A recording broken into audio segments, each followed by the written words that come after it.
Hello, it has been a busy day, but my kids have finally passed out, so here I am late at night doing my makeup again. I'm gonna immediately wash it off, but I'm okay with that because it is what it is, right? Like I don't always have control of when I spend my day, but I do have control of how I spend my day. And that doesn't quite make sense in English, but it made sense in my head before I said it out loud. So what I kind of decided to do is obviously I'm going to play with eyeshadow and just do whatever the heck I want. I'm not going anywhere, so it's a great time to just learn and experiment. But what I actually want to talk about today is kind of what's been going around culturally for at least the better part of a year or two in full swing. But honestly, the movement's older than that, and I'm talking about kind of like being a trad wife and the relationship, I think, between like women's freedom and oppression, basically. And I think there's a lot of men and a lot of women, right, who don't really feel that feminine has a place in society, and that we're basically duping ourselves. Like we don't, like we're fooling ourselves. Like we don't actually know what's best for us. We just think we do, and they know it's best for us because I don't know, they're real women who are happy in their lifestyle, so we couldn't possibly be happy in our lifestyle. Sorry, it's hard for me not to have a lot of bias when I'm talking about it, because I do have a lot of bias. I have very strong feelings on this subject, and I don't think that we should hide those feelings.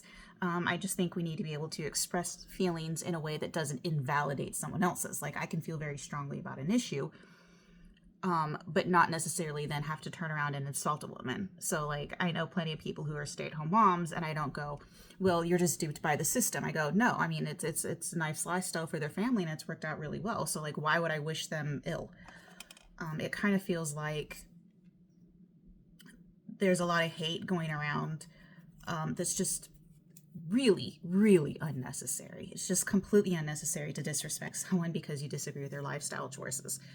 And that actually extends in a lot of areas, but I think like someone's choice of employment or I don't want to say lack thereof, because we talk about oh, being a mom is a full-time job, and then we talk about them being unemployed. Even the Census Bureau will like distinguish between people who are like unemployed and looking for paid work and unemployed and not looking for paid work. So like I don't think it's quite fair to consider them unemployed. They're just not employed in the paid labor market.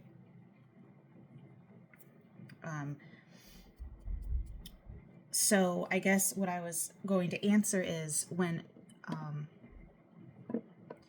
I don't want to limit this to trad wives, but it is people who believe in traditional values, whatever that means, who say things like, well, can you honestly tell me that you're oppressed? And they say, look at all the women in the world, and then say how oppressed you are. And it's like, well, it's not a competition, so let's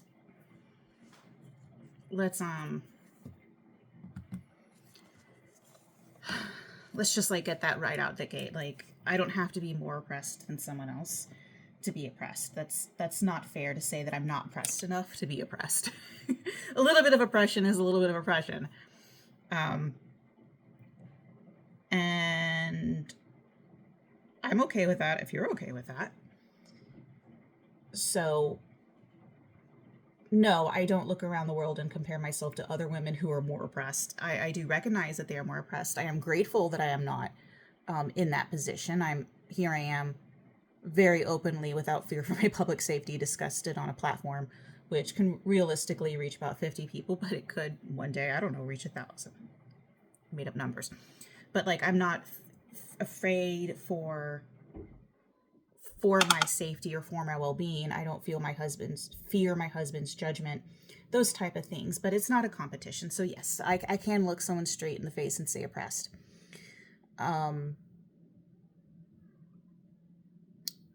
But I can say that because I believe, and this is something that I've picked up and will forever. Ooh, that's a bold look. I will kind of like forever harp on in my mental, health capacity is things can be two things. Like I can be oppressed and still be less oppressed than someone else. I can be oppressed in my workplace but have an amazing egalitarian relationship at home. I can be oppressed by an institution but not be oppressed by the people immediately around me. It's not all or nothing, and I think that's really important to consider. The fact is, in the workplace, I'm going to, in many situations, earn less than a man doing the same thing is a form of institutional or systematic, depending on the context, oppression. That doesn't mean, though, that I am subject to slave labor.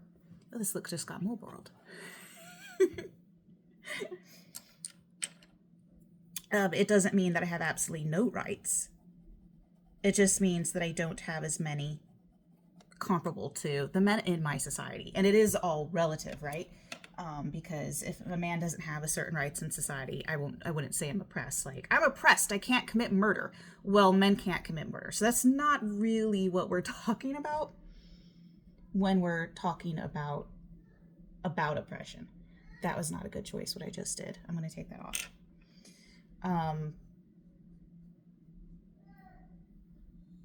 So that's just kind of something to also to keep in mind. Like, can I look someone straight in the face and say, like, yes, I'm oppressed? Well, that's one of the reasons why. Men have rights in this country, and men have preferential treatment in this country that women don't have. And that's just a factual statement. So it's difficult for me to empathize with women who say they're not oppressed. The other issue I really have with that is when someone says, well, can you actually tell me you're oppressed? And it's like, you're part of the problem. Like, I'm literally choosing to work and you're criticizing my choice to work. Like, you're part of the system and the machine. How can you look me in a straight face as you're part of that societal construct, trying to restrict my choices, voting for policies that do in fact restrict my voices, and then being like, oh, you're not oppressed. I'm a woman too, so it's not oppression. It's like, no. If one of us, hypothetically, has been oppressed, whatever the term oppression means, I am using it very loosely. I'm really talking about any societally imposed or institutionally regulated inequality. Who would it be? The person whose rights and restrictions are being taken away from. And just because you vote for that does not make you the exception to the rule. It's like the Me Too fallacy.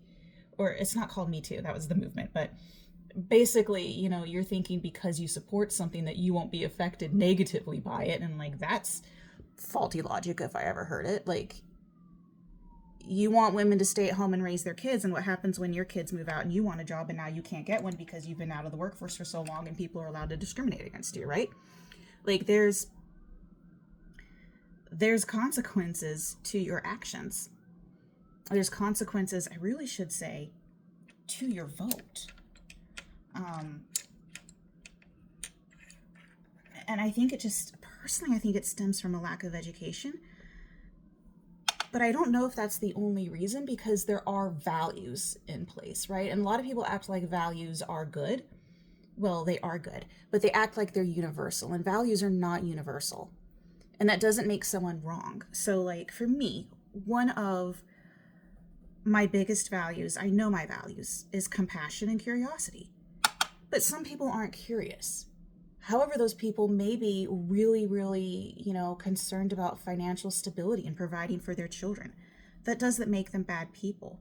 I didn't say honesty was one of my values. It doesn't mean I'm a dishonest person. In fact, I'm incredibly honest, sometimes honest to a fault. It's just not my number one or two value. It doesn't mean it's bad, and it certainly doesn't mean that I look down upon people who don't also have that value. But I think it's about respecting and even appreciating differences and the balance that has when we can actually, surround ourselves by people who consider different things, who I don't want to say have different values, but that is part of it, having different values. So they can be our checks and balances and look at things from a different position. That's wonderful. That's what makes our society so strong, instead of, the fear and judgment. So I'll give an example of something. This happened to me when I was a lieutenant. So I had just entered the Air Force, and I was part of a workout class as a civilian. I went with a coworker of mine, but she couldn't make it that week, and I had been away for a couple of months, and it just so happened that at that particular class, I ended up not really knowing anybody, so just kind of walked back with someone else who was new.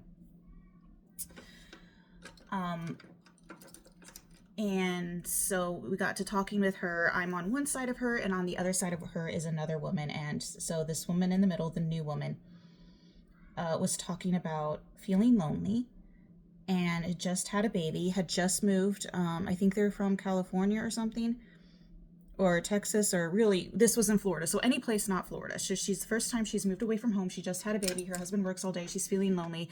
Like, this is just, this is the new recipe for how the military spouse feels a lot of times.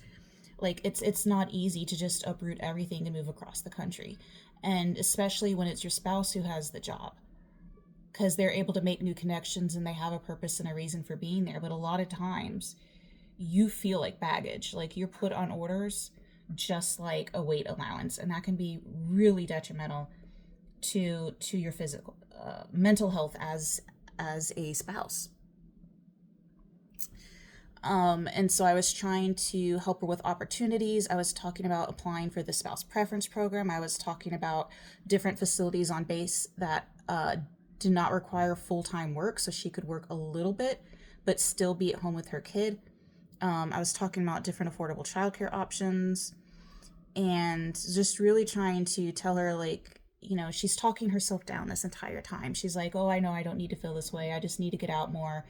She's like, when I feel guilty even just leaving my kid to go to this class once a week, which, by the way, is held every day. She was only going once a week because of the mom guilt.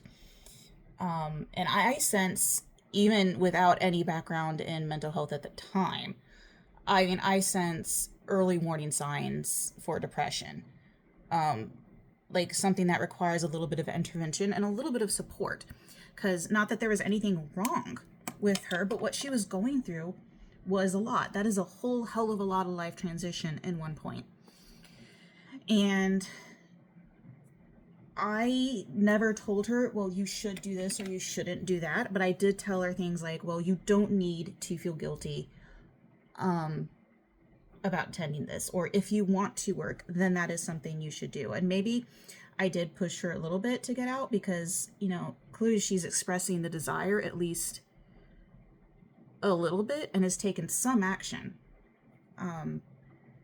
to step outside her comfort zone and leave the house, even if it's just for a little bit, and just telling her, well, actually you can work out in the gym with the childcare in the childcare room, and like walking through those steps. And I'm tempted to call her what I think she is, but that would not be kind. But this woman on the other side of her, it interjected in a couple of points and said, like, well, it's only for a little bit. Things get better, which is true. And she said, well, the years fly and you'll miss the time you spend with your kid, which may be true. And a lot of women do feel that way. I'm not saying, like, I don't look at my 15-year-old and go, holy cow, how did that happen? Like, no, that happens all the time. First time he got measured at the doctor's office and he was taller than me, I was like argumentative. I was like, no, that's impossible. And of course it's very possible. And of course that's exactly what it was. He's taller than me now.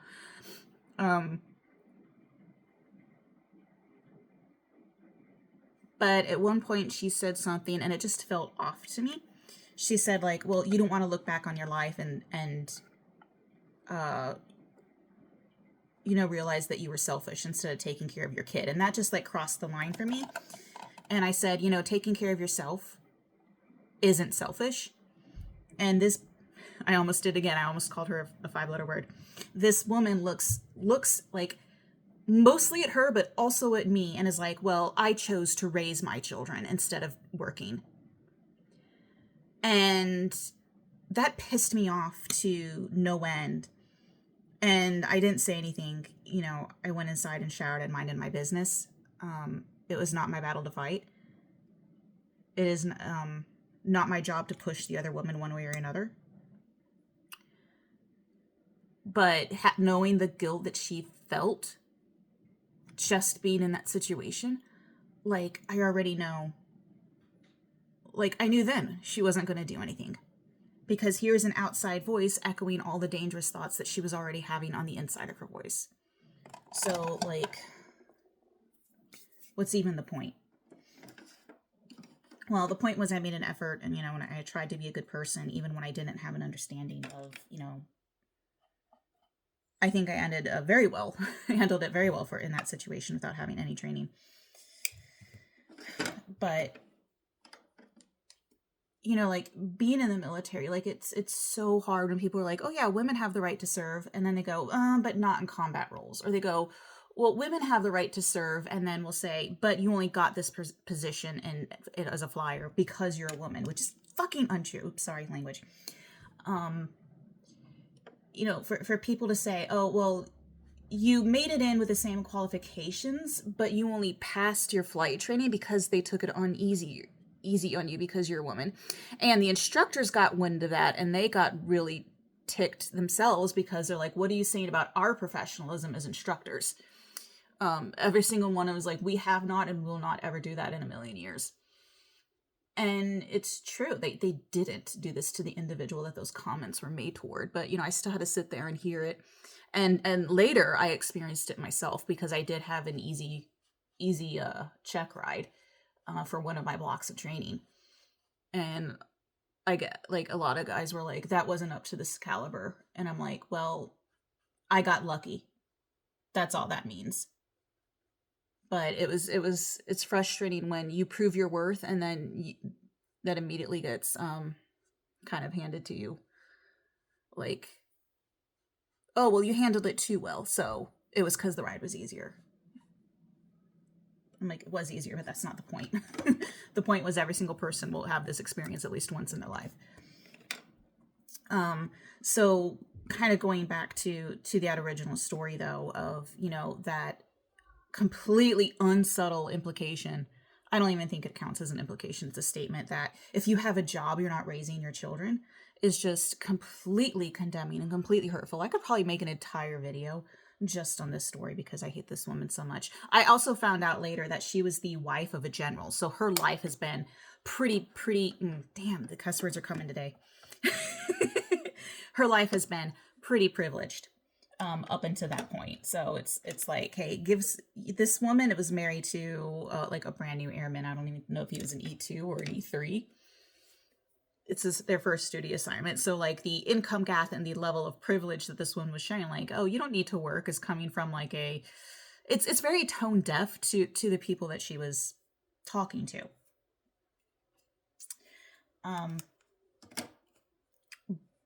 But like, when people, again, this comes back to this idea of like, can women be oppressed? Can you look someone in the eye and say, in the United States of America in 2026, can people be oppressed? And it's like, yes. We are absolutely facing social pressures that men don't have to face. We are absolutely facing economic pressures that men don't have to face, including if we do choose to be a stay-at-home wife, because then you're financially dependent on someone.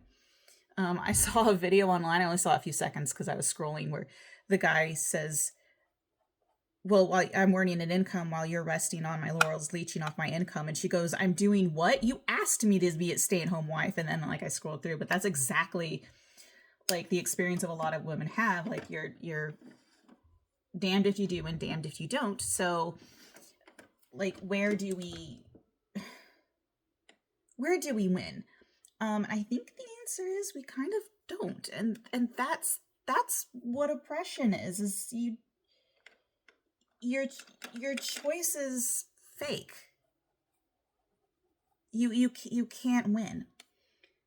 Um there is someone policing you. There is someone enforcing the rules. There is someone voting against your own interests. There is someone trying to control your job. There is someone trying to control the hours you work, or what you do with your body. That is oppression, and that is happening in this country. And no, it doesn't happen as bad here as in other countries. That's not the point. And no, it doesn't happen to every single woman. Some people skate through life and they don't ever consciously have to deal with or experience that type of discrimination. But it does happen. And kind of like in my last video where I was talking about no one wants to be called a racist. Well, it's the same thing here. No one wants to be called a sexist.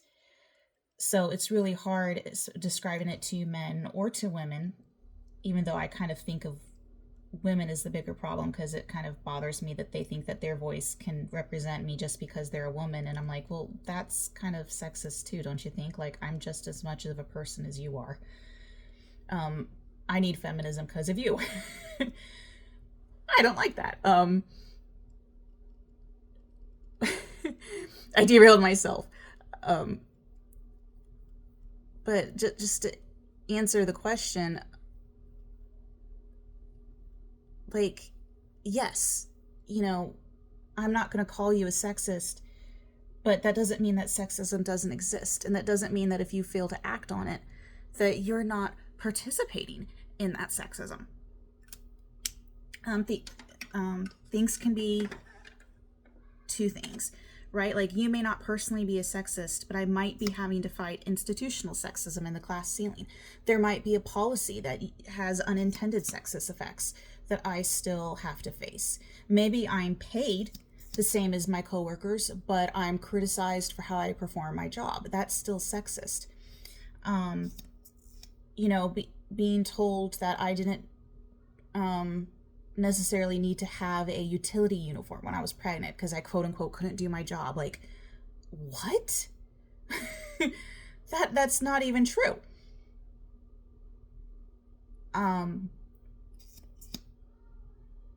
But yet being able to hold that job, like I'm having multiple things that are both true. They don't cancel each other out. They exist side by side. And I think if we approached women's issues from that lens, I think we'd be a lot less critical,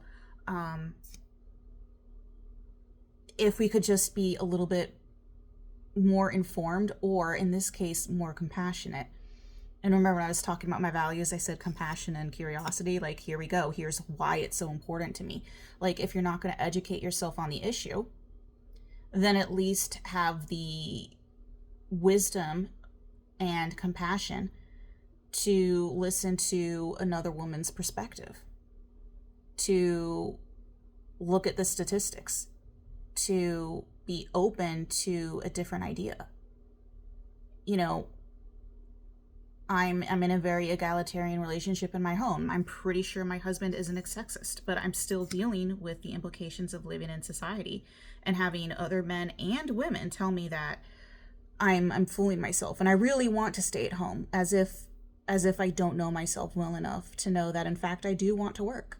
I'm not lying to you. I can say it with my full chest. I enjoy paid labor. Why shouldn't I find that fulfilling and meaningful? And, maybe my boss is a butthole, even though he doesn't mean to be. Maybe he believes something that he shouldn't, It's hypothetical. My boss is actually amazing. But like, those are the considerations when we talk about these types of issues. Is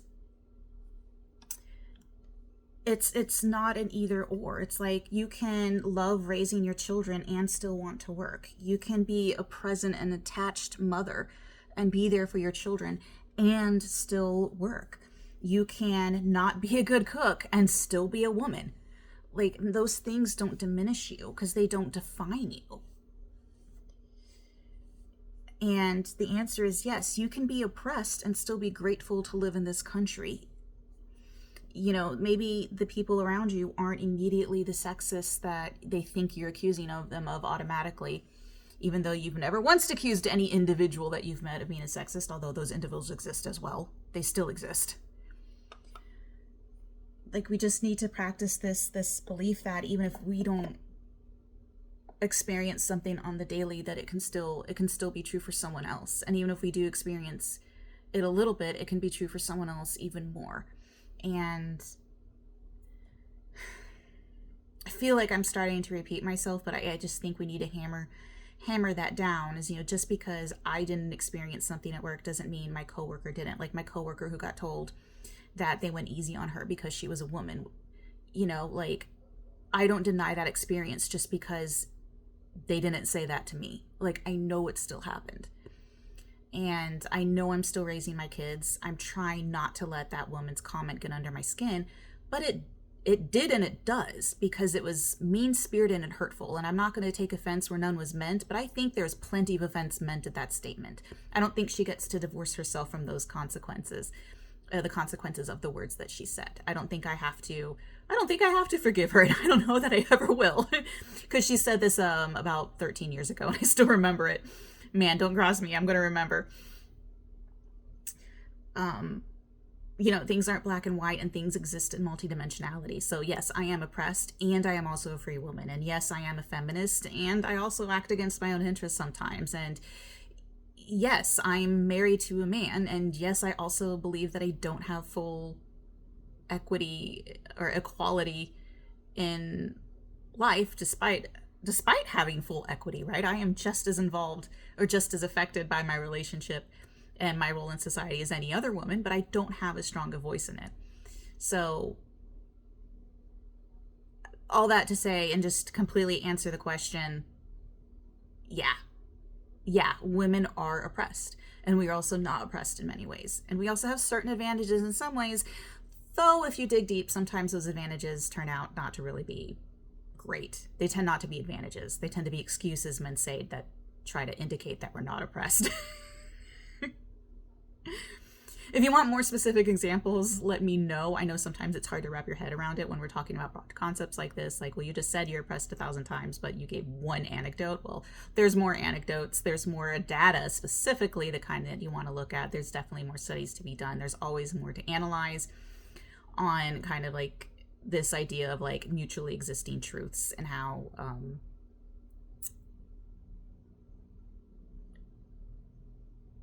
just at the end of the day, it's not a competition. I can look someone straight in the face and say, yeah, I'm a little bit oppressed, or I'm oppressed in this area, or I'm oppressed in this environment, or in this situation, in this context, but somehow not feel that that means that I'm not entitled to work for those things because I'm so well off in other areas. I believe that equality is worth fighting for because it is a value intrinsic in and of itself, and I'll fight for myself as well as anyone else. And that's at least something I can be grateful for every single day. So thank you for listening. I hope you enjoy the makeup. Have a great day. Bye.